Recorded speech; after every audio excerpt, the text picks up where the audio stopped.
Hey everyone, in today's video, I'm going to show you how to install Brave browser on your phone. So to start, open App Store.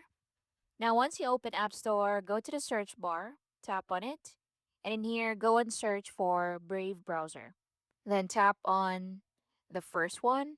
Now in here, scroll down and tap on Brave browser and private web. Next, tap on the cloud icon to download the app. So as you can see, it's now installing to your mobile. So just wait for it to finish. Now once done, tap on open. And in here, it will ask you to get ad blocking with every site you visit. You can click on that now or set as default, whichever you prefer. Once done, tap on continue. Next, tap on start browsing.